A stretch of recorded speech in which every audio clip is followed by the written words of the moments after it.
Right, good morning. You're watching The Market right here on ET now with me, Asha Faridhi, Nikunj, Dalmia, Bash in the studios. And for the markets, we're holding out quite okay.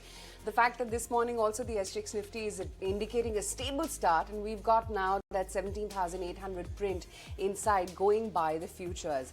17,722 is how we shut shop yesterday, ambled around in a narrow band, but largely spent the better part of yesterday's trading session in the green. So clearly, it's sign of return of stability in the markets at least. So actually the bearish narrative in the market is missing. Yeah. Markets are not looking clumsy. Markets are not looking oversold. There was this whole lack of participation which I think was evident in the market because small cap stocks were falling on a daily basis. Nifty was looking jammed. So from that standpoint, yes, last couple of trading sessions have really changed the market mood, and they've really directionally made the market, they've changed the market appeal, so to speak. And I think we've come up a long way. It's been a powerful rally for Nifty and the Bank Nifty, almost 700 points plus for the Nifty, more than 1500 points plus for the Bank Nifty. So it's been a sizable and a solid comeback. Out of the concerns which were really dragging the markets down, some of those concerns are automatically getting addressed on the global news front, on the valuation front, and on the flow front. The way I look at the market is that markets were oversold. Now they've come to neutral territory. But looking at the positioning of the market, which is still light, and FIs have just come back, and retail participation just about started, I think that directionally we could be in for a strong April. Earnings season, everybody knows that IT will be bad and banks would be good. So I think markets pretty much are pricing the bad news in, and they are not discounting the good news up. So I'm more optimistic than cautious in this market. I think we could be in for a strong April, and they're going to take it from there. Yeah, in fact, in the month of April so far, you've already seen FII buying of 2,800 odd crore rupees, and the kind of momentum pickup as well that we've seen. I mean, not so long ago, on March 29th, is when we made that near-term low, that of 16,951. From there, we've seen a 4.5% move on the index alone. Now we're at that 17,700 print. So not looking all that bad. And the banks have really had a key and pivotal role here, because if you were to look at the Nifty Bank performance as well from the recent lows, that of March 29, from there the Nifty Bank as well has perked up about 4.5%. So not looking bad, and short covering clearly continues if you were to just look at the F&O trend. So what is the data like? Let's say at the beginning of before the rally actually started, the FI positioning in the market was 90%, almost they were short or they were hedged. Now that number has reduced from 90 to 28, which means FIs are covering the shorts. On the retail front also, if you look at the data is clearly talking about a constructive long build-up which has happened. In any market, when you are coming out of a prolonged downturn, the first leg of the uptick is always short covering, and then that would be followed by long participation till the time markets do not reach the overbought zone. My sense is that we've just come out of the short covering zone to a neutral zone, and the participation has not started. And looking at the contours both locally and globally there are no concerns. Locally things are looking stable. You could actually see the market extending itself because markets in the short term are always about sentiment. And the sentiment, the pendulum of sentiment, which was all about short selling and hedging, has to move from a oversold market to an overbought market, and I don't think we are there yet. Let the market participation go higher, and let there be a little bit of froth built up in the market. That is the time we will come out and call the top of the market. But right now, I don't think we are there yet. What may make the market nervous is the US jobs data. That's a separate, that's a completely different kettle of fish. But if you analyze the technical, it's like a pendulum. It has to start from here, it has to go all the way up here. So this was oversold. It has become neutral. Now it has to become overbought. I think we're the center right now. Okay, neutral right now for the markets. And just to check in on the global screen, and you have a little bit of a mixed close coming in from the US markets, clearly watching out for that inflation data as well coming out of the US. Asian markets as well, the Nikkei and the Australian markets along with Shanghai in the green. The Kospi in Hong Kong is tempered. You've got Bitcoin as well, which continues its up move, and the treasury yield hovering around the 3.4% mark. The SGX Nifty around the flattish mark as we speak, indicating that it could be a muted start around 17,790 levels. But the other big talking point today is going to be TCS and what the street is expecting as it kick-starts the earnings in Q4. It's expected to lead growth in the Tier 1 IT. There could be some deal conversion delays or revenue conversion due to the macro slowdown, so a delay in revenue conversion. But the large deal wins is really going to keep the deal momentum alive and Nikunj above that $8 billion mark. Look, the stock has fallen and it's almost been a straight line fall for TCS. Let's first look at the 1 year chart for TCS and then we'll superimpose it with the YTD chart. And this chart perhaps tells you the story. That's TCS for you in last 52 weeks. It's down 12%. Similarly, if you look at TCS, even though it has managed to outperform the market this year, it in a sense has been a stock which is being slightly numb. It has not really fallen like what other IT stocks have fallen. So the challenge for TCS is that it's an expensive stock. And markets have enjoyed certain degree of comfort from TCS. The problem with TCS is that I was looking at data a couple of days ago. 8 out of last 10 quarters, TCS has missed the earnings mark. If we get in one more quarter of earnings miss mark, then will markets lose their patience for TCS? And the premium pricing what TCS is enjoying in terms of P multiple, which is 20 plus by the way, will that get challenged? Because TCS gives you this comfort factor, but they've been missing the earning estimate. The growth in a sense is contracting now. Up until now, they've maintained the best margins in the industry. But if that gets challenged, then I guess significant downside could be seen in the short term. And before I throw it back, let's also establish Infosys. You cannot look at TCS in isolation. You have to look at what Infosys has done. I'm not even walking towards Wipro and Tech Mahindra. They've got different challenges and different triggers. But let's look at Infosys. The 52-week chart, there you go. That's IT index for you. Now, we want to compare TCS and Infosys. So if you want to compare TCS and Infosys, you actually would see that TCS has actually outperformed Infosys despite not keeping up to the analyst estimates. So if there is one more quarter of missed estimate, will markets lose their patience? That's the point. Yeah, the monsoon forecast then, and that typically turns out to be a trigger point for the markets. And yes, yesterday the IMD indicated that it's going to be a normal monsoon that you're going to see from June to September, and that rainfall is going to be 96% of the LPA. That is the possibility, and 96 to 104% rainfall is considered normal, remember. So 96 is what the long-term average is indicating, or rather that's the prediction coming in from the IMD.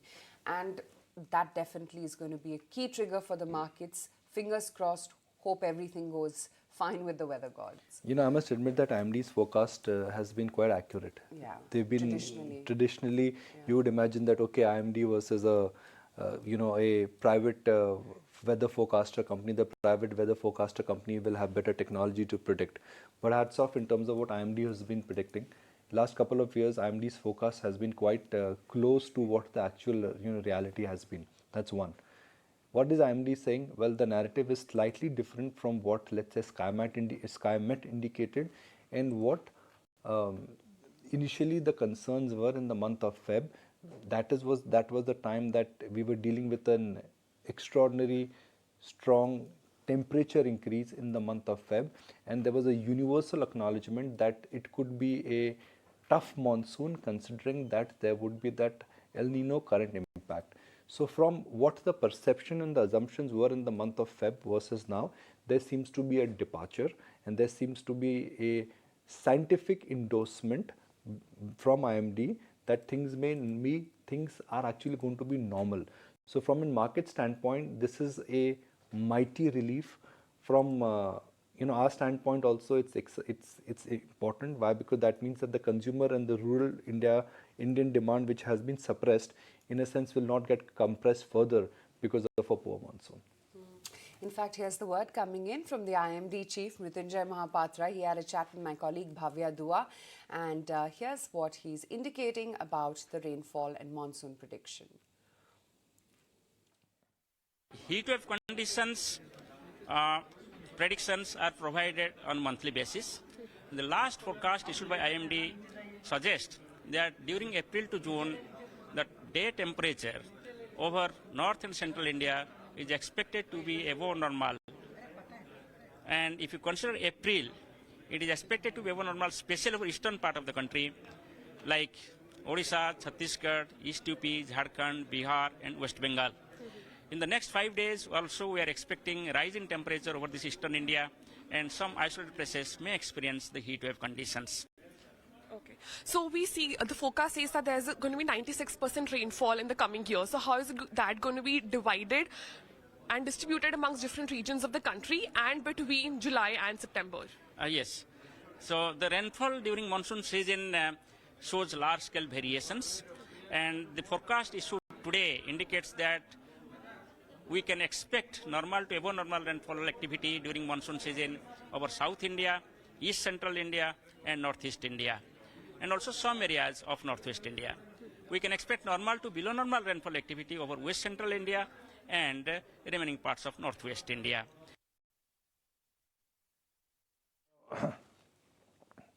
All right, which means soon we'll need umbrellas. That's something I always look forward to at least. But you know, the problem is that this is April and it's really getting hot. It's getting humid. And you're feeling that the summer has... April and beginning May is the bigger question. In 1 week, the temperature has changed. Yeah, I mean, you can feel that, okay, it's time to say hello to summer 2023. Okay, has the weather changed for the market, Kunal? That's something which we need to discuss. So from a market which was slightly cloudy and clumsy, is it now back to high energy? I think it's moved from hot to now warm. Or so the sun is not shining. The sun is shining, but then for in a much more positive way for the markets. But I think it's a good sign for the markets that warm but not hot, because you peak out when you're hot and euphoric, right? No, bright and sunny. Yeah, bright and sunny. Yeah, I think that's a better word. So, you know, I think the way in which the markets have approached or rather are approaching the result season, I think is very interesting because, you know, right from last week, we saw a slew of short covering. Even yesterday, there was a good amount of short covering on the Nifty futures, even though it underperformed the Bank Nifty. But then, you know, the data still indicates that with the extent of short covering happening into the index futures, it's going to just propel the indices going forward even from here on. Now, the only impetus is that whether the results add as a booster or, you know, they act as more of a pit stop for the market. So that I think we'll come to know maybe in the next couple of days post the reaction for the markets from the two major IT results. But I think net, you know, we've scaled up quite well. We've scaled up almost 900 to 950 points on the Nifty from 16,800 levels. The Bank Nifty has also done reasonably well, climbing up more than 2,500 plus points for itself. So net, good move for the indices going into the results expectations. We've built in a good support as well as a buffer for the index. The supports have shifted up higher for the Nifty. So 17,500 to 550 is now the fresh support for an index trader. And for the Bank Nifty, I think 40,850 is the fresh support for the index. Okay, there you have it. That's the view coming in on the Nifty as well as the Nifty Bank. Let's talk levels then. And Nooresh, what is it that you're working with for the markets? Any analogies when it comes to the weather?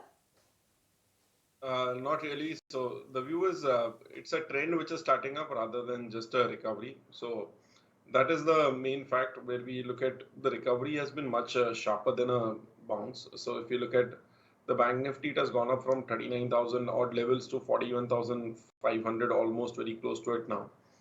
Now that's a sharp recovery. Same is the case with Nifty. We are getting in close distance of that 17,800 mark, which was a critical level going forward, and that is the last swing high as well.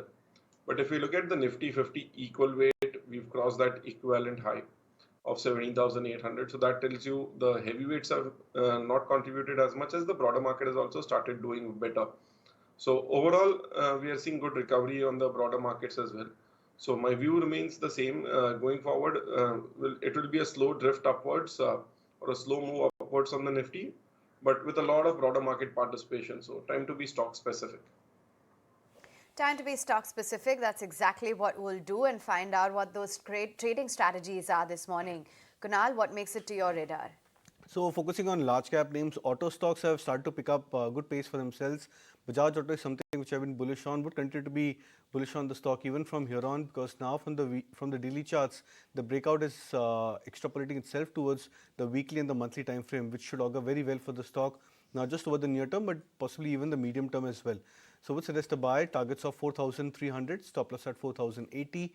The second is a buy on Tata Motors after a pause yesterday and prior to that 2 days of very strong price action. I would expect a strong follow through for Tata Motors in the next couple of days as well. 459 is where the stock closed yesterday. So keeping a stop loss of 438 would suggest a buy with a target potential of 500 plus for Tata Motors. Right. Nooresh, what's on your stock radar?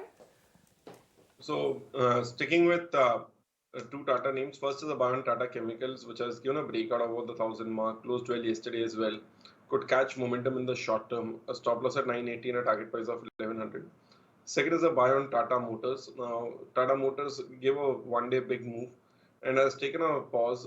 This fade-off is a good opportunity. If you look at the longer-term structure after the massive move in 2021, the stock has gone through a 12 to 15 months correction. Multiple bottoms at 380 to 400 irrespective of the bad news. 450 to 460 was the resistance. We've come close to that. And overall, the whole auto sector has started taking a leg up. So it's a trend which could be setting up across the sector. And in which Tata Motors, which has gone through a good consolidation, looks very promising. The last gap up was 440 to 452 roughly. So that should hold on. So a stop loss at 445, a quick target price of 500, a medium term target price would be much higher. Move right on then and focus on the macroeconomic picture as the IMF has cut the global GDP growth forecast by 10 basis points to 2.8%. This is in the World Economic Outlook report for 2023. This comes on the back of the interest rate hikes by central banks around the world and the recent volatility in the financial market. The IMF has also cut the GDP growth forecast for 2024 to 3%. Similarly, the committee has slashed India's GDP growth forecast for 2025 financial year by 50 basis points to 6.3%. Let's hear out an excerpt from that presser. That pent-up demand, which from consumption that was informing our previous forecast, is therefore going to be less because they've already had more catching up before.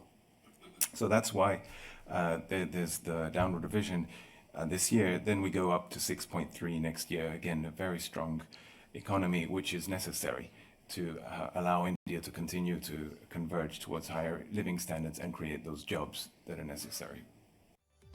Okay, banks, it has been, and banks have clearly been the one which have risen up along with the index. In fact, the Nifty Bank from those March 29th lows, like we were highlighting, has also perked up 4.5%, as has the Nifty. In fact, speaking about the recent global banking crisis, Vinod Karki from ICICI Securities says that there is a major shift in deposits from weaker banks to larger banks. Global uncertainty of something could happen beyond what's happened. So we had these some of the bank failures in US, and then in Europe, what happened, the merger. So you race back in time, you suddenly start thinking what happened in the past when bank failures has happened. So suddenly it opens up a Pandora's box. Anything could happen, kind of a thing, because we have seen a global financial crisis. What happened after that? But so the contexts are different this time around, in the sense that we are at the peak of the leveraging cycle at that point in time. And these banks had piled upon toxic assets, and that fell apart and everyone was impacted. But this time, if you look at it, what is happening is the larger banks are actually getting stronger. They are seeing a massive shift in deposits from those weaker banks to the larger banks. So the big banks, which actually matter for the markets, are actually getting stronger, basically. So, and we are not in a stage where we are in an overheated economy, as it was in the past, and banks are not holding toxic assets. So, so I think that it's a little different, but the fear is there of something might happen like it happened last time, and that's actually it's so overwhelming that you could be forced to ignore the positive high frequency data that's coming month by month. All right, let's get a move on then. And my colleague Sumita Karir spoke exclusively with Sanjeev Bajaj of Bajaj FinServ, and he says that he sees the RBI rate hike pause as a practical move. Let's listen in. We see this rate pause as something that RBI is doing in a very practical manner by actually watching how events are unfolding on ground and also globally and taking an appropriate action. Because while RBI needs to control inflation, it also clearly understands that it needs to balance growth. And that's why we saw the statement that we did from RBI along with this rate pause. We're still living in a world that is going through a significant amount of uncertainty. But we are also seeing stable and a growing economy domestically. And this is the balance that we need to achieve. And secondly, sir, I want to ask you, you've done incredibly well in the sector of finance, but where do you see the newer avenues come? Where do you see growth coming in? Because, you know, each passing day, more and more players are disrupting the ecosystem, coming into the ecosystem. At less than $2,500 per capita, India is just about at the cusp of secular growth for the next 20, 30 years. The government is playing a significant role in the last few years when otherwise things have slowed down with their investment in infrastructure, public infrastructure. And this will have a multiplier effect on creating new jobs, on creating new consumption. If you look at Bajaj Finance, a player that is now reasonably large over the last decade, we are still less than 2% of the banking sector. We are present also in 4,000 cities and towns around the country. So we believe that we need a lot more healthy competition. We need to see financing, insurance, investing all over the country. And we believe the digital world allows for that limitation that used to exist in the physical world to no longer be there. And it's going to be an interesting business to be in. Well, that's the word coming in from Sanjeev Bajaj saying that RBI's pause was a sensible one. But on the sidelines of the IMI event, my colleague Sumita Karir also caught up with Sanjeev Sharma, the country head and managing director at ABB India. He says the company's margin trajectory is pretty much on the upswing. Hear out that exclusive conversation. ABB in India is manufacturing for the last 75 years. And, we have 27 factories. 18 businesses, and all of them have a very deep manufacturing footprint in the country. And so is our supply chain also is built inside the country. So as we go forward, as India becomes more and more demanding for reliable and high quality products, it will continue to deepen. So talking about supply chain shortages, chip shortages as well. Now this is something that a lot of brands have spoken about, that chip shortages have not really receded, have not really eased. What's your take on that, and how is that going to impact your business? Being a multinational corporation, we are part of the global supply chain network. So we do get our allocation of our components, including chips. So what we do is we are able to meet the demand in the marketplace, but we are committing to the demand we can deliver. Right. So any word on margin trajectory that you can share? Well, if you look into our trajectory, in last many quarters, I think it's on the upswing. And we're very encouraged with the volumes that we are getting in the market and also our ability to deliver to the customer. And naturally, our backlog is much higher than before. So when we go forward and execute it, it will show up in the margins as well. All right, those were some interesting voices that my colleague caught up with at the AIMA event.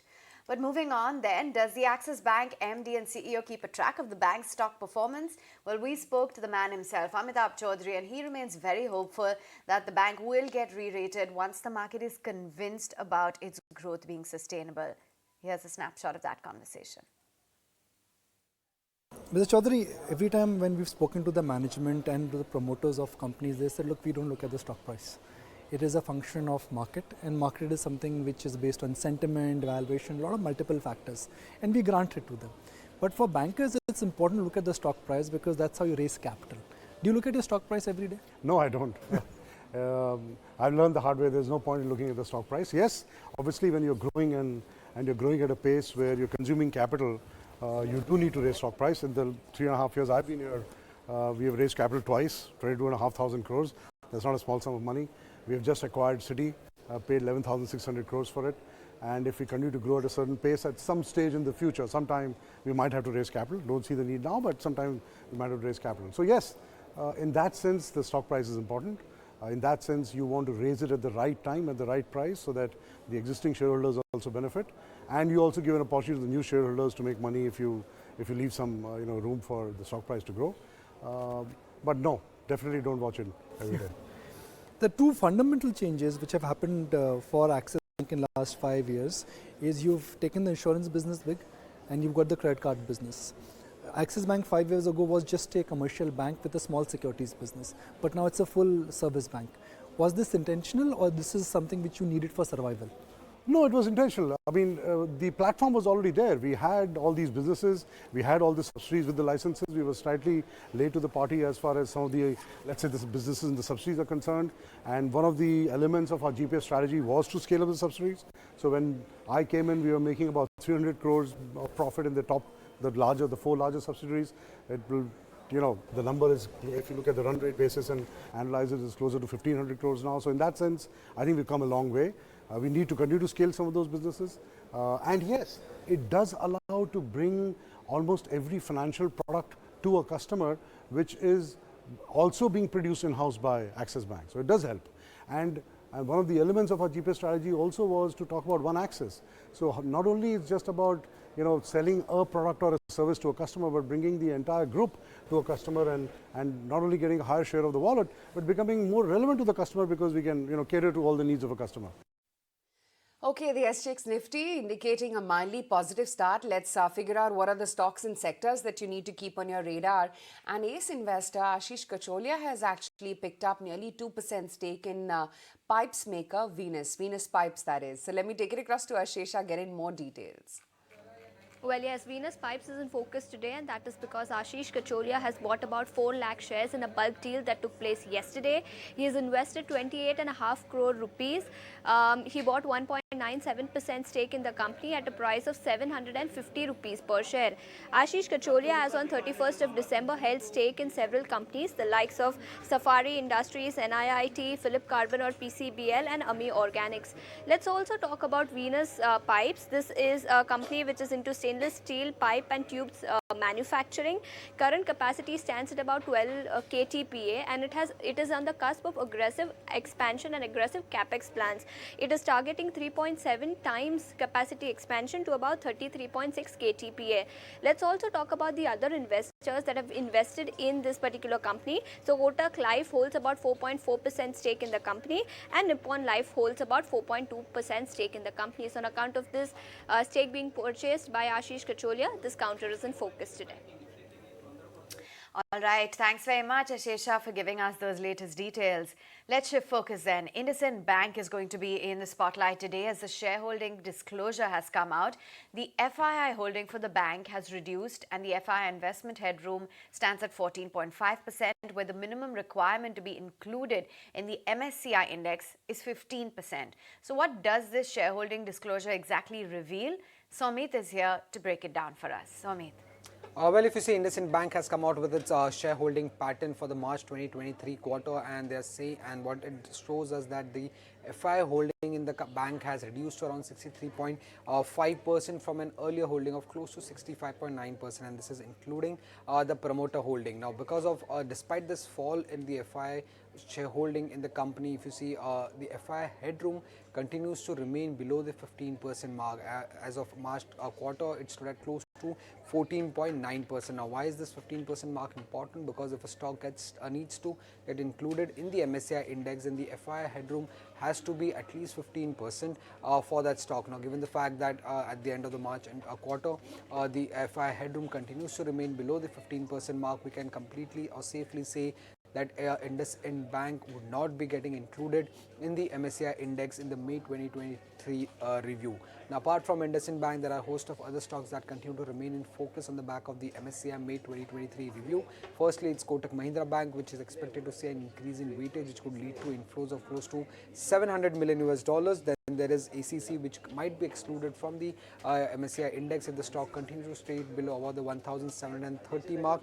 Hindustan Aeronautics has a high probability of inclusion, while Indus Towers has a high probability of exclusion from the index. And lastly, it's Power Finance. If the stock continues to trade above the 160 rupees per share mark, then there is a high probability that the stock might get included in the MSCI index in the May 2023 review. Right, Soumya, we leave it at that. In fact, we're going to take a very quick break on that note before we welcome on board our fundamental experts as well and chat about where the market is headed from here. But let's also get you another fundamental stock idea. Here's a stock call from Hemang Jani. He's actually betting big on pharma stocks right now. I think having seen a big underperformance in terms of valuations, that sector should do better this year. And what we feel is that because the each company has its own dynamics in terms of growth, valuation, comfort, etc. We would be more comfortable with names like Sun Pharma and Dr. Reddy's because that is where we've seen some stability and major negative surprises in terms of US FDA alerts, etc. So definitely these are the two names which are high conviction ideas within the pharma space for us. Back with the market, we've got a flattish handover coming in from overseas, and yesterday we wrapped up the trading session around the 17,722 mark. But lots of stocks as well that are in the spotlight today, and Landmark Cars, for instance, held their analyst meet recently, and Antique expects a moderation in ASP growth, saying that it looks sustainable.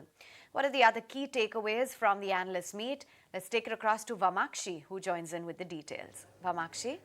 Well, absolutely. Landmark Car says that it will continue to focus on the premium segment and is not looking to getting into the mass market segment. Now, over the years, the company has grown both inorganically as well as organically, and they want to go ahead and continue with this strategy.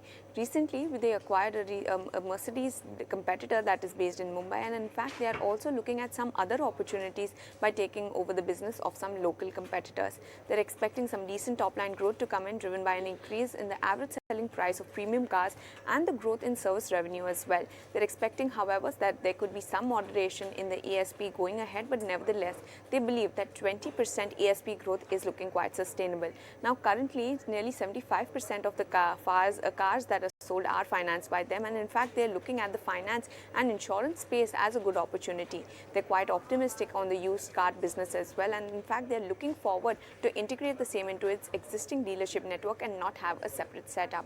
Honda, for which Landmark Cars is the leading dealer, is expected to do well going ahead as well, and in fact, they're expecting to achieve a volume of 1 to 1.5 lakh units with its new SUV launch. So overall, a positive update that has come in from Landmark Cars, and that is the reason why the stock is in focus today. Landmark Cars, well, who would have thought that in India, which was always a economy where you always wanted to focus on bottom of pyramid to generate demand, it's really top of the pyramid, which is the most exciting part for the economy. We spoke to the management of Ethos yesterday. They are confident that the luxury watch market is going to grow multifold. Luxury car market is growing. Luxury real estate is selling. Luxury hospitality trends are indicating that there is a shortage of rooms. There is more demand and less supply. So the whole luxury in India, I guess, is the one where the categorization and the category growth is absolutely phenomenal. Rahul Shah joins us now. Let's take a conversation forward. Rahul, let me start with your view on the market. We've seen a sizable comeback from the recent lows. Will it sustain? Hi, good morning. I think the things were it. I think we were oversold and the valuations were compelling, and we've seen some, the value stocks bringing back the rally into the markets. So I personally feel that I think still the value stock is leading the markets. So I still feel that there could be a continuation. And if you look at it, I think there has not been a serious FII's numbers in terms of delivery, or if you take domestic, and the markets have just been outperforming if you look at it stock wise, or if you look at, and it's not polarized to one or two stocks like earlier times, and this time I think if we look at it, it's a full-fledged. So I feel that obviously there will be a stock specific which will continue to do well, but I think the markets will continue. I don't see any major downside. If you look at it, 3-4 indicators, I think BFSI space continues to do well, very well, and will do it well and going forward as well. Second, I think auto numbers were good, so I think autos should continue to do well. Thirdly, I think if you look at the updates from cement, and if you look at the updates from the real estate companies for their quarterly updates, if you see strong demands, which we have said, and a lot of companies have shown as one of the best quarter for them. So I feel that the rally should continue. It might be a phase where after moving around 200 points Nifty line, we might see some consolidation, and then as the Q4 earnings kick starts, and we will see the the stocks performing at that point of time. Okay, that's the take coming in right now on where the market may be headed. Just looking at some of the other, spaces which are going to be in focus, and just analyzing some of the stocks that our colleagues as well highlighted right now. Ashish Kacholia, he's checked in Venus Pipes. There's IndusInd Bank as well, wherein the shareholding disclosure has come out, and the FII holding has been reduced to 63.5% from the earlier almost 66%. Remember, FII investment headroom stands at about 14.19%, and the minimum FII headroom needed for MSCI inclusion is 15%. So the March shareholding details rules out IndusInd Bank's inclusion, whereas the case is only stronger for Kotak Bank to make its entry, and that's why you saw all that excitement on Kotak Bank in trade yesterday. Kunal, this spurt in Kotak that you saw yesterday, does that change the pecking order within banks at all? So I think ICICI Bank, HDFC Bank would still remain the favorites. Kotak Bank is emerging as a breakout candidate, but then the stock has just shown I think 8% recovery or 9% recovery from the previous lows of 1680, 1660 for itself. So we need to see more levels on the upside for Kotak Bank. Volume participation has had to happen. So this could probably be a bounce at play for the stock price, because looking at the historical charts, the stock has been absolutely sideways. For a trend to emerge, we need the behavior of the stock to change, and that could probably happen once the volumes start to participate quite aggressively for the stock. So we'll get to know possibly in the next maybe couple of weeks or maybe over the next couple of months that whether this is a change of trend for Kotak Bank or just a short-term rally. As of now, I think I would still be bullish on the larger cap names and the more prominent performers, ICICI Bank and HDFC Bank predominantly. All right, that's the view coming in on banks, but let's now focus in on stocks that are on the editor's radar. Well, we'll begin then by talking about heavyweight within the engineering space, and that is L&T.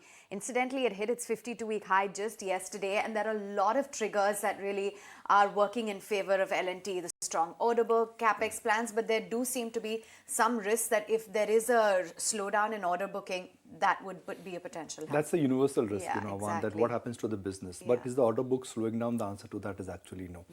The fact that the stock has hit a 52-week high, and even the valuations are not all that cheap, it just tells you which way the puck has really moved.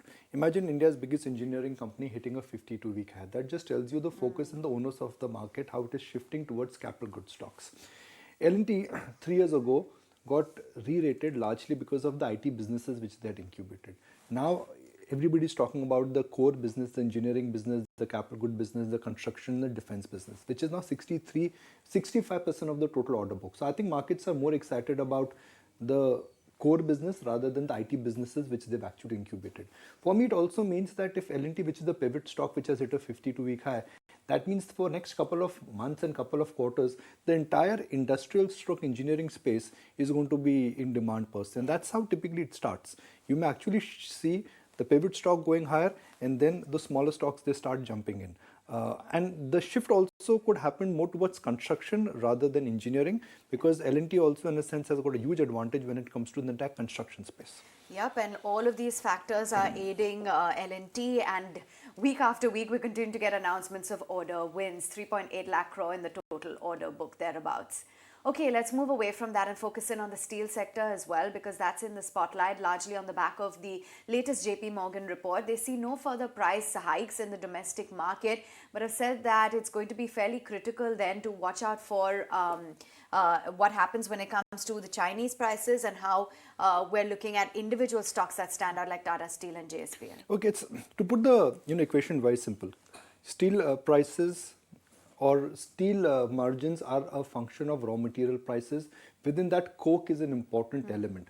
Coke prices in for 2021 and 2022, they were literally all over the place. Now the decline has started kicking in.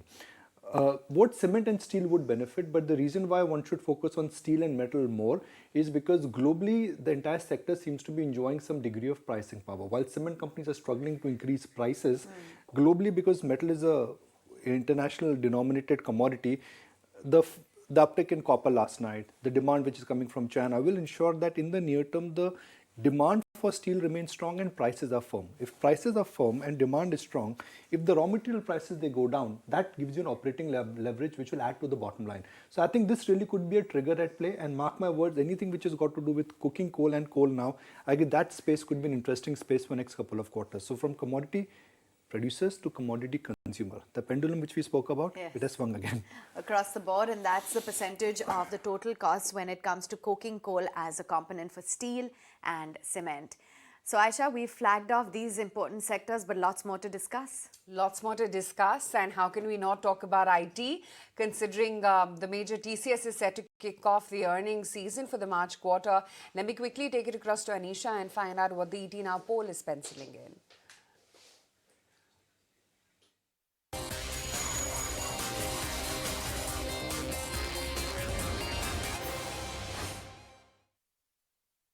Oh, well, yes, while Q4 is going to be a seasonally weak quarter with the growth rate slowing on a relative basis, TCS is likely to outperform its peers. And I say that because the growth is expected to be around 2% when it comes to the dollar revenue as well as the rupee revenue, because we are working with a number of 59,320 crore on the top line. As far as the margin is concerned, we're expecting an improvement of 50 basis points so that the number comes in close to the management guidance of an exit rate of margin being at 25%. That's because the freshers that they had hired in the last year are expected to improve in the utilization levels, as well as there is currency tailwind, and that all augurs well for the margin profile of the company. Consequently, the profit is expected to jump up by around 6% for the number to come in closer to around 11,550 crores. On a constant currency basis, the growth is expected to be around 1% thereabouts. Remember, this quarter, the revenue conversion is expected to be slower than normal. That's because of the macroeconomic slowdown that we have seen. Having said that, the cloud and the digital business continues to grow at a decent pace. The impact of the BFSI vertical slowdown might not be seen this quarter, but the commentary related to that will be fairly important. And as far as deal wins is concerned, TCS has managed to sign quite a healthy pipeline of deals in the quarter gone by, and that's why the overall deal number is expected to be in excess of $8 billion. But the management commentary regarding FY24 guidance will be pertinent. The vertical commentary on BFSI, as well as any announcement on buyback, that will be interesting too, because ICICI Securities, for instance, is expecting a 20,000 crore buyback. And with the management transition happening at the top, what kind of growth outlook do they have in mind, and how does the hiring trend really pan out? These will be the important things to track when it comes to TCS. The stock is trading at a bit of an inexpensive valuation compared to the peak, but still close to the 5-year average of around 24 to 26 times. Okay, let's take the discussion forward. We have with us Moshe Khatri, Managing Director, Equity Research, IT Services and Payments at Wedbush Securities, joining in on the show right now. Moshe, hi, great to have you today on ET Now. And I was just going through your notes. You're saying that the earnings setup is poised for better than feared. A lot of fear already out there with regards to what IT is going to actually post this time around in a seasonally weak quarter. But what is it that you're anticipating could be better? Well, we had Accenture report spectacular record bookings. We had Accenture basically taking guidance a bit lower, but not significantly. They went from 8 to 11% constant currency growth to 8 to 10%. And this is a very large company in terms of revenue base. And this is also a company that has exposure to both digital and more legacy work. So if you kind of take extrapolate the data from there, and then you kind of circle back and look at some other companies that are also kind of tracking the space. ISG is talking about record pipelines. Look, I think the biggest issue here continues to be the macro. And unfortunately, if you own the space, like any other things, I guess, you have to make some sort of a macro call. Obviously, we are going through some sort of a moderation in global economic growth. There's political instability. And the question here is, does it get worse? Does it get better? You get into a soft landing scenario. Do you not? Does BFSI become a hurdle down the road? It hasn't yet, but some people are saying that it may. And that's why I think it's, on one hand, the pipeline looks great. On the other hand, sales cycles remain long. Visibility is kind of limited. But again, I was here in the 07, 08 timeframe. And this is where we've seen pricing pressure. We've seen project cancellations. None of this is happening at this point. So that's why the way I see it, we know that the numbers are going to be seasonally weak. That's out there, right? We know that the guidance is going to be relatively conservative, but here the street is looking for about 8 to 10% growth.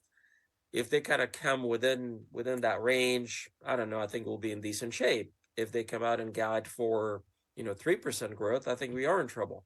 But it just feels at this point, given what we've seen from Accenture, what we heard from ISG, it seems that the guidance will be conservative, but not terrible.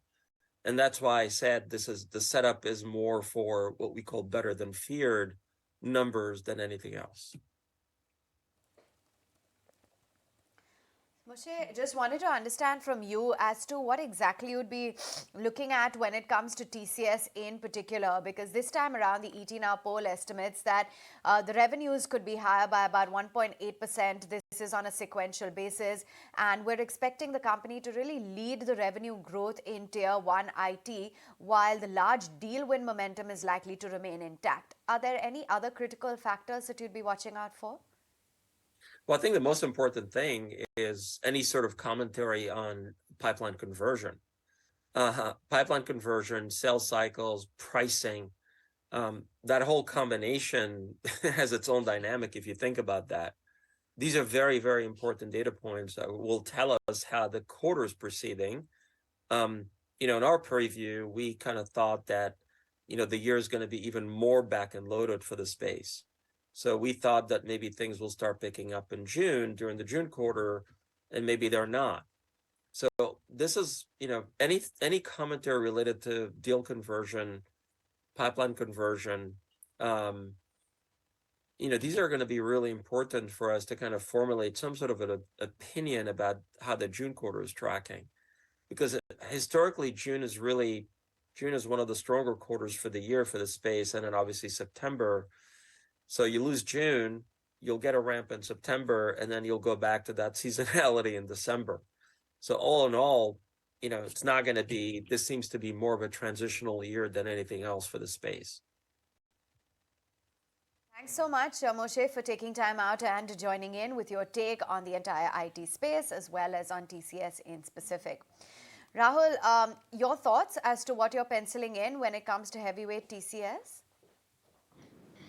I think obviously this quarter remains just to be a challenging for most of the IT companies, and I think the way the global macro is just right now. So my thought process is I think one should look at the what is the quarter-on-quarter growth. What we've been estimating is 0.8% for quarter on year. I think 8.2% year-on-year growth in terms of the numbers. So if we look at it in that perspective, and then we have to look at the management's commentary. So earlier also when I was on the show, I discussed that I think near term, if you talk about 1 or 2 quarters for the entire IT sector as a whole, should be challenging because of the weak macro. But if you have a longer term horizon and the kind of valuations most of the large IT companies are trading today, so it looks quite interesting. So I think near term could be a challenging for the IT companies, and obviously once we see the numbers and the commentary from them, we'll gather more inputs. But what we estimate is I think TCS, Infosys, HCL Tech among the top recommendations what we believe at this juncture of time. What to your mind is a deserving P multiple for, let's say, TCS and Infosys? So it's a question mark for me, but in terms of what the market perceives about it. So I feel personally that anything which is less than 25 times, if we look at it forward, then I think it remains an interesting P for these large companies. 5-year CAGR, let's go back to it. The CAGR growth is what I want to focus on. Here's the interesting bit here. 5-year CAGR sales growth for TCS 9%, Infosys 12%, HCL Tech lower margin business, Wipro has struggled. Despite a 5-year CAGR sales of 9%, TCS is still a commanding P multiple. The P multiple for TCS is 25 plus. Now, you may look at sales and say, okay, sales is not the only benchmark, because you also have to look at margins and cash flows and the buybacks. We add that back. So TCS margins are at 24.5 to about 26%. That's the stated band. But for a company which is growing at 9 to 10%, does it deserve a P multiple of 20 plus when the business per se is contracting, not expanding? So that's my limited point, that while IT stocks may be now nearing that point where they are in and around their 5-year average, but the growth of last 5 years, which includes the COVID uptick, and the growth for next 3 years would be radically different or dramatically different. And that is where I think markets are right now trying to assess that does buying into mid cap IT make sense or does buying into large cap IT make sense. One thing I think is very evident, that IT businesses are in my book no longer the best linear businesses. They are also cyclical like a lot of other businesses. And that is what I think COVID has only amplified for me, that IT, like any other sector, will go through its peaks and troughs. And that is something which we must recognize. So if there is a cyclicality in the business, why should P multiples be 20 plus? That's the argument which I always have. And Rahul, would you agree with this argument that ultimately it's a cyclical business? So I think to some extent yes, and some extent no. So if you talk about it, so I think if you look at historically last 10-15 years where most of the IT companies have grown and they've sustained the kind of valuation what they've got. And going forward also, if we look at it, I think the kind of contribution to the Nifty profits, if you as a universe, if you look at it, so I think they command a huge. And in last 5 years, if you look at it, in the kinds of payouts which have been given from the IT companies, is one side of it. Now, if you talk about the business perspective and the kind of, as you mentioned about cyclical, I would not agree to the fullest extent. Yes, but we have seen the juncture where the IT valuations, markets tend to overbuild it at some point of time. So I think that's the time I think one should look at exiting, but that's a question mark when most of the people don't do it. So, and people get carried away. But if you ask me, it's not a cyclical, but it should be a sustained kind of a business model. And let's not forget, I think if you look at it, I think they have been the most transparent managements, most of the large IT companies, and their commentary, their guidance to the fullest decimal point, what they talk about it. And I think that's what the street likes about it more, about the IT companies. What about your outlook on Delta Corp? I just want to flag that one off. Came out with its quarterly numbers yesterday. The net profit has seen a growth at about 51 crore rupees, but operationally it's been a bit weak. For instance, the EBITDA has declined by about 12 to 13% to 60 crore rupees. The casino gaming revenue has been decent at about 214 crores. Online skill gaming loss, though, has come in higher at 1.75 crore loss. And you've got the hospitality division revenues, which have grown, but the losses here have also managed to moderate actually to 1.75 crores. Let's get in a view then on the charts, Nooresh. Delta Corp, how it's been trending, because it has been a bit of an underperformer for the last 1 year. What are the charts suggesting? So the stock has been a disappointment in terms of trends. Every time the stock has tried to make a comeback, it has not been able to make a meaningful move above that 205, 210 mark. The last time it bottomed out was in June, July, around that 160 mark. We came very close to it around 175 recently, just a few weeks back. So overall, the trend has been weak. The stock is available at the same price as it was, say, in 2022 and 2021. Even the stock pre-COVID, the stock used to be 220. So the stock has not really recovered post that move of the pandemic. So apart from that, every other name in the theme has done well. So out here, technically 160 to 175 is a very strong support. I would be watching out whenever it starts sustaining about 205. That would be an indication of a trend change. So till that point of time, not really a clear view on the stock. The two heroes of this week. It was Tata Motors on Monday, Kotak Mahindra Bank yesterday. So both of them look attractive. Tata Motors specifically looks more attractive on the charts because I would sense, Nikunj, that the auto stocks in the auto sector is making a strong comeback. So, earlier what was happening was, I think M&M was one of the only performers, other than I think TVS Motors or maybe in some phases Escorts, which had done exceptionally well in the second half of 2022. Somehow in the last 2-3 months when M&M started to correct, TVS Motors started to get into a correction, the markets were, or the auto sector was devoid of any major larger cap performance. But I think this time around, you're seeing that change happening for the auto pack. Tata Motors making a strong comeback, Bajaj Auto making a very strong comeback, coming closer to its 52-week highs and I think very close towards its lifetime high levels as well. So that's a positive change for the sector as well as for the stock. Kotak Mahindra Bank, the only concern which I have is the lack of volumes in this up move for the stock price. So if I remove yesterday's candlestick pattern in the volumes, then the volumes have been very, average for Kotak Bank in this last leg of this 150 point up move for the stock price. That makes the chart patterns a bit more concerning, that whether the volumes would participate going forward or whether they are waiting for a correction for the stock price. So that's why I would probably wait and watch on Kotak Bank, but I think would be more bullish on Tata Motors. Okay, that's the view coming in on Tata Motors. But in the meantime, let's also understand the outlook then, Rahul, when it comes to the likes of L&T. Just a short while ago, I was discussing with Nikunj how you're seeing an engineering behemoth hitting a 52-week high. Order book remains resilient. You have also seen the execution that has improved quite significantly, and a lot of their businesses are doing very well. What is this signaling for the capital goods space as a whole for some of the other smaller players within the sector? I think if you look at it, one trend is very clear in the markets, which we started with talking about it. One is obviously people are looking at a value stocks, coming back to it. So the growth stocks took a breather if you look at it in such a challenging higher interest rates environment. So my sense is, I think obviously three sectors which outperform in this rally, if you look at it, one is obviously financials, followed by if you look at it, the commodities, a few stocks like cements and all. And third is auto and engineering, which outperformed in this rally. So obviously, what we talk about it, I think after a long time, you've seen most of the capital goods stocks outperforming it.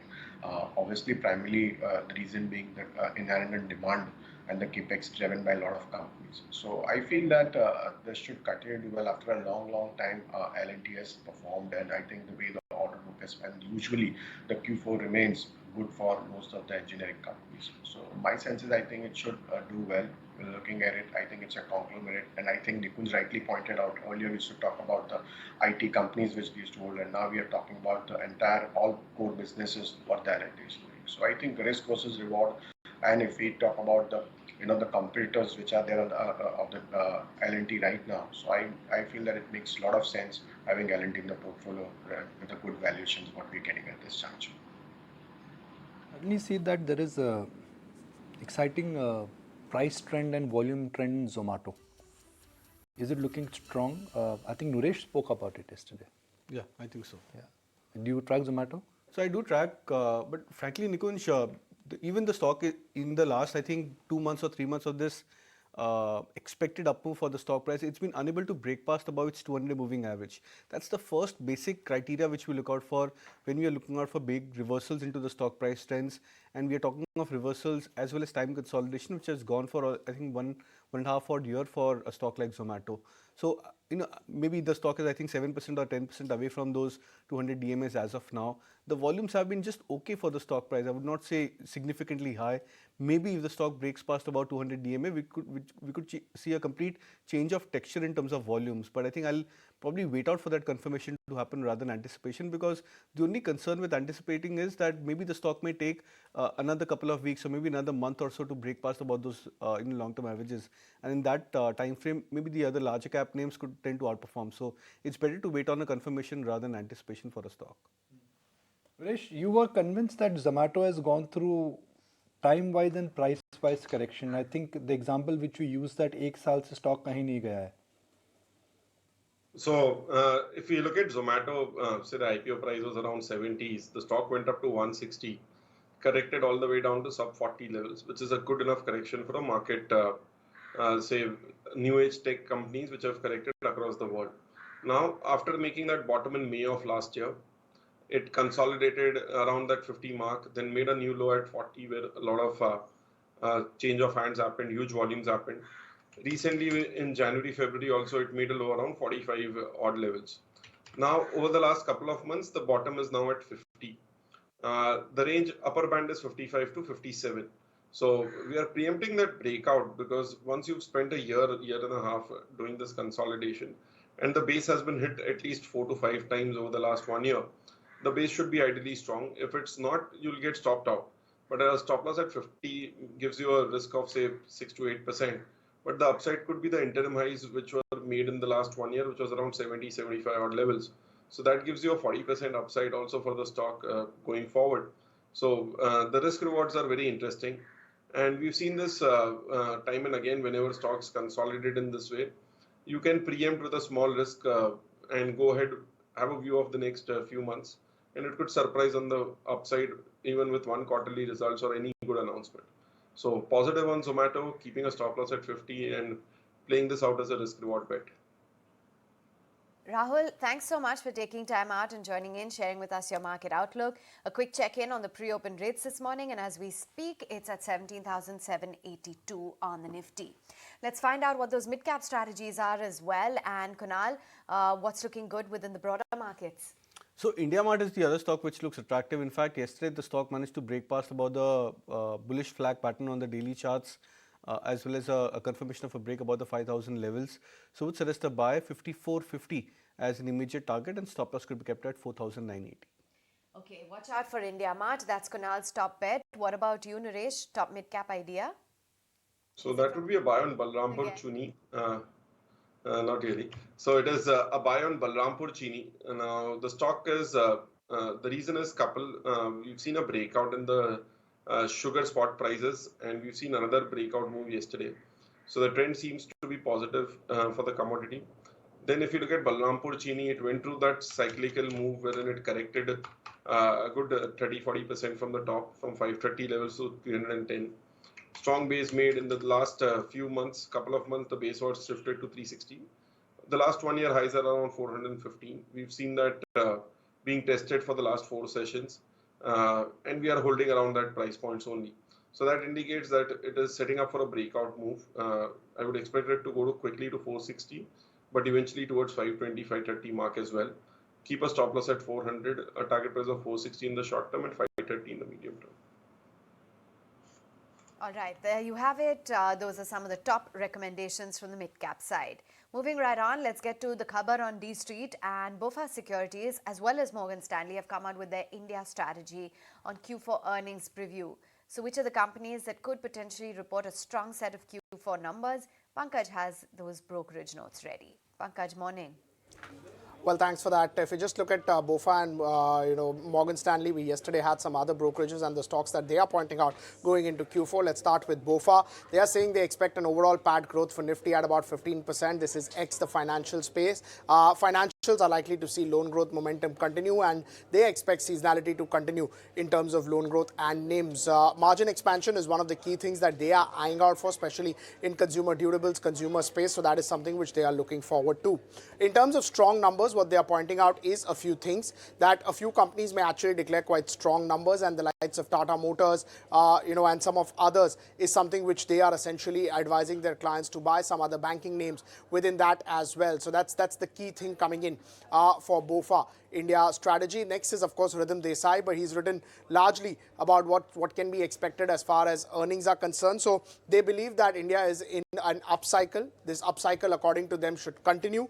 Margins should see an uptick based on broad-based QOQ acceleration. Broad-based growth will continue in India, and they expect margins to improve for 8 out of 10 sectors that they are actually tracking in. So overall, they are bullish on financials, consumer discretionary and industrials as a part of this Q4 list. Okay, Pankaj, we'll leave it at that. Let's also tell you what else is happening outside the world of markets. And Union Finance Minister Nirmala Sitharaman met with U.S. Treasury Secretary Janet Yellen in Washington, D.C. on the sidelines of the World Bank and IMF Spring Meetings 2023. In fact, they discussed strengthening the India-U.S. economic and financial partnership and increasing engagements at bilateral and multilateral forums. Not just that, US President Joe Biden has also arrived in North Ireland's Belfast ahead of the 4-day historic tour. His visit marks the 25th anniversary of Good Friday Agreement, a peace deal which helped end 30 years of violent conflict in Northern Ireland. Also, social media platform Twitter has ceased to be an independent company anymore. The platform is now officially a part of Musk's newly formed shell firm, X Corp. In fact, in a court filing, Twitter disclosed that its assets have now been merged with X Corp's. Also, Google has announced addition of 800 plus free channels to its Google TV software on the Chromecast streaming device, and select TVs made by Sony, Philips and the likes can actually adopt this feature. The move includes channels like ABC, NBC, CBS as well as Fox. This will also enable users to watch without downloading or launching any different app. Meantime, you've got Berkshire Hathaway's chairman and CEO Warren Buffett, who has raised stake in Japanese firms, signaling a further increase in his holdings in the future. The move sets select Japanese stocks to soar on the back of this news, and these range from the likes of Mitsubishi Corp to Mitsui as well as Sumitomo, and Buffett has raised his stake in all these trading houses to about 7.4%.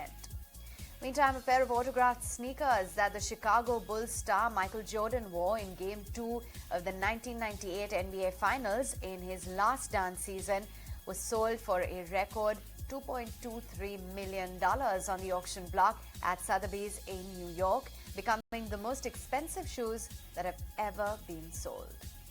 And meantime, the capital has recorded maximum temperatures of 36.8 degrees Celsius just yesterday, which is the highest so far this year. The IMD has predicted above normal maximum temperatures and more than usual heat wave in the northwest of India from April to June.